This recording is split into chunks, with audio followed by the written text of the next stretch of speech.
Shalom, selamat pagi, selamat siang, selamat sore, selamat malam dimanapun Bu Murni dan teman-teman berada. Perkenalkan, nama saya Jonathan Arfian Debata Raja dengan NIM 242303101070 Universitas Jember, Kampus Lumajang. Shalom Bu Murni dan teman-teman semua. Perkenalkan, nama saya Elizabeth Peternella Orboy dengan NIM 242303101012. Saya berasal dari Universitas Jember, Kampus Lumajang. Salam Bu Murni dan teman-teman, perkenalkan nama saya Nova Angelika Putri dengan NIM 242303101015. Saya berasal dari Universitas Jember, Kampus Lumajang. Hai, shalom semuanya. Perkenalkan, nama saya Fiona Septiani Silalahi dengan nomor induk mahasiswa 242303102068. Saya dari Fakultas Keperawatan Universitas Jember, Kampus Kota Pasuruan. Terima kasih, shalom semuanya. Tuhan Yesus memberkati.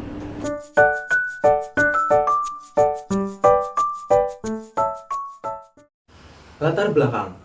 Pacaran merupakan hubungan romantis yang seringkali dijalani sebelum memasuki komitmen yang lebih serius seperti pernikahan.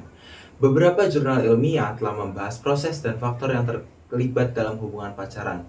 Faktor kunci yang diidentifikasikan oleh penelitian terkait pacaran adalah seperti ketertarikan fisik dan psikologi, menilai keuntungan dan kerugian dalam interaksi mereka, komunikasi dan kualitas hubungan, pengaruh lingkungan sosial dan budaya.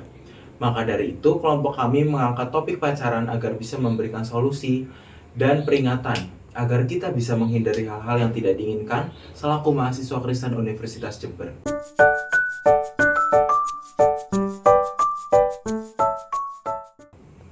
Lalu ada pengertian. Pacaran adalah hubungan atau relasi spesial antara dua orang yang setara. Normalnya laki-laki dan perempuan. Dalam hal pacaran, kita mampu mengenal lebih jauh dalam intim tentang pasangan kita. Apa yang menjadi sifat, apa yang menjadi kesukaan dan ketidaksukaan, apa yang menjadi kelebihan dan kekurangan, apa yang menjadi hobi, apa yang menjadi tujuan, impian atau prinsip hidupnya, dan berbagai macam hal lainnya.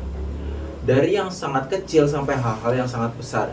Apabila dirasa cocok dan sesuai dan dengan berbagai pertimbangan lainnya, maka hubungan pacaran dilanjutkan dengan pertunangan dan terakhir perkawinan.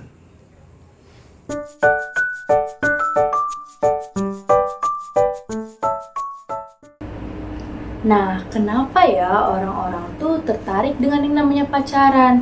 Dan apa penyebab orang-orang, terutama anak-anak remaja, tertarik dan penasaran dengan hal yang berbau pacaran? Berikut adalah penyebab-penyebabnya. Yang pertama yaitu hormon. Ini terjadi secara alamiah karena di mana hormon-hormon yang ada pada tubuh anak yang sudah mulai masuki usia remaja, hormon-hormon tersebut sudah mulai berkembang. Berkembang inilah seiring berjalannya masa pubertas akan mendorong dirinya untuk mendekati lawan jenisnya.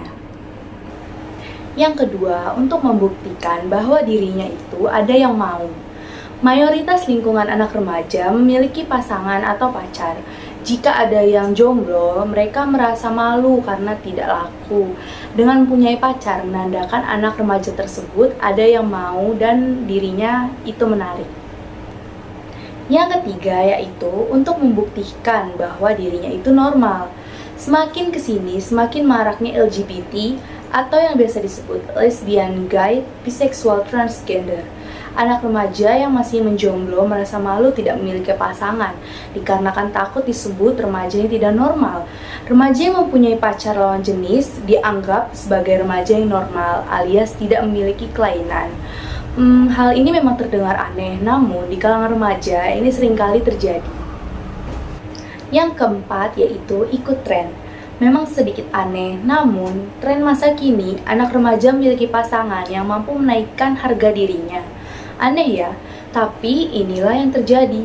Dengan pacaran dengan si cantik atau si ganteng, anak remaja menjadi naik harga dirinya. dan dipandang hebat oleh teman sepermainannya. Oleh sebab itu, kita harus pandai-pandai untuk memilih teman pergaulan. Penyebab yang kelima yaitu sebagai teman kencan.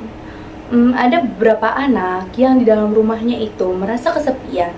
Entah itu kedua orang tuanya bekerja atau ia merupakan anak tunggal, bisa jadi juga ia hanya merasa kesepian saja jika ia berada di dalam rumah. Jadi pacaran adalah salah satu alasannya untuk tidak merasa kesepian lagi. Nah, penyebab yang keenam itu seringkali terjadi, yaitu untuk membuktikan bahwa dirinya itu cantik atau ganteng. Ini lebih ke untuk mencari validasi. Remaja yang telah mempunyai pacar mungkin merasa cantik atau ganteng dengan bukti ada yang mencintainya dan menyayanginya. Pengakuan orang tua tentang kecantikan dan kegantengan anak remaja sudah dinilai membosankan untuk saat ini. Yang ketujuh yaitu untuk motivasi belajar. Ini merupakan penyebab yang positif. Terkadang anak remaja merasa bosan dengan suasana rumah, bosan dengan semangat dari orang tua, dan alasan lain yang membuat anak remaja membutuhkan orang lain. Motivasi belajar menjadi salah satu alasan dikarenakan anak remaja ingin memiliki suasana yang tak membosankan. Meskipun jarang, pasti ada remaja yang menjadikan pacarnya sebagai motivasi untuk meningkatkan belajarnya.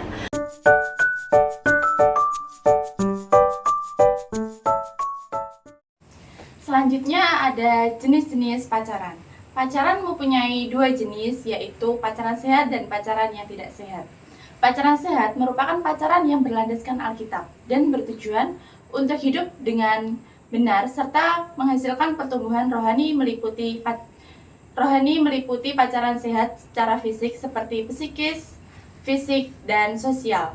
Pacaran tidak sehat merupakan pacaran yang dilakukan dengan tidak didasari akal pikiran yang sehat, serta terkesan menimbulkan hawa nafsu yang tinggi dan dapat merusak mental dan masa depan, meliputi kissing, necking, dan petting.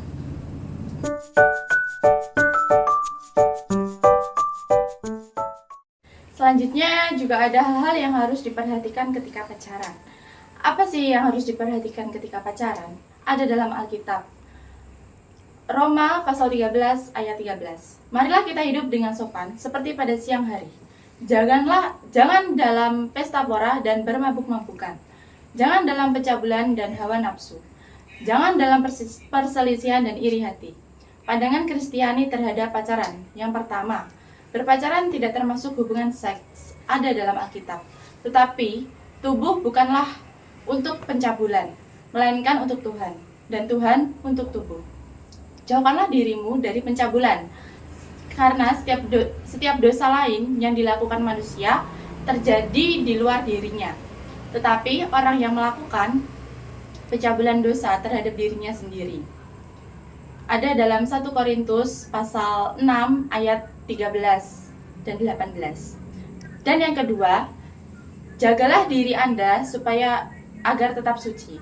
Ada dalam Alkitab 1 Yohanes pasal 3 ayat 3 yang berbunyi, setiap orang yang menaruh pengharapan itu kepadanya menyucikan diri sama seperti dia adalah suci.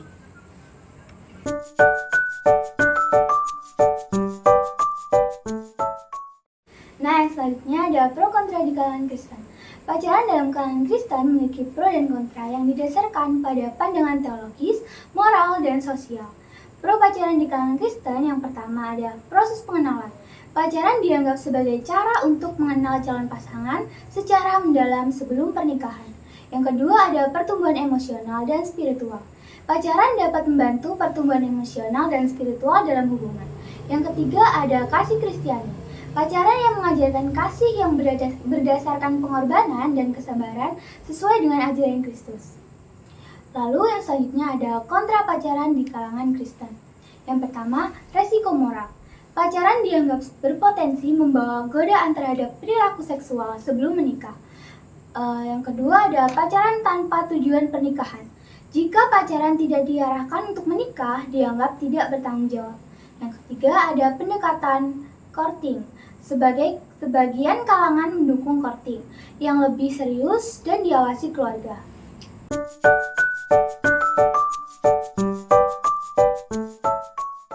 Yang selanjutnya ada sikap Kristen. Kristen dan pandangan Alkitab terhadap pacaran.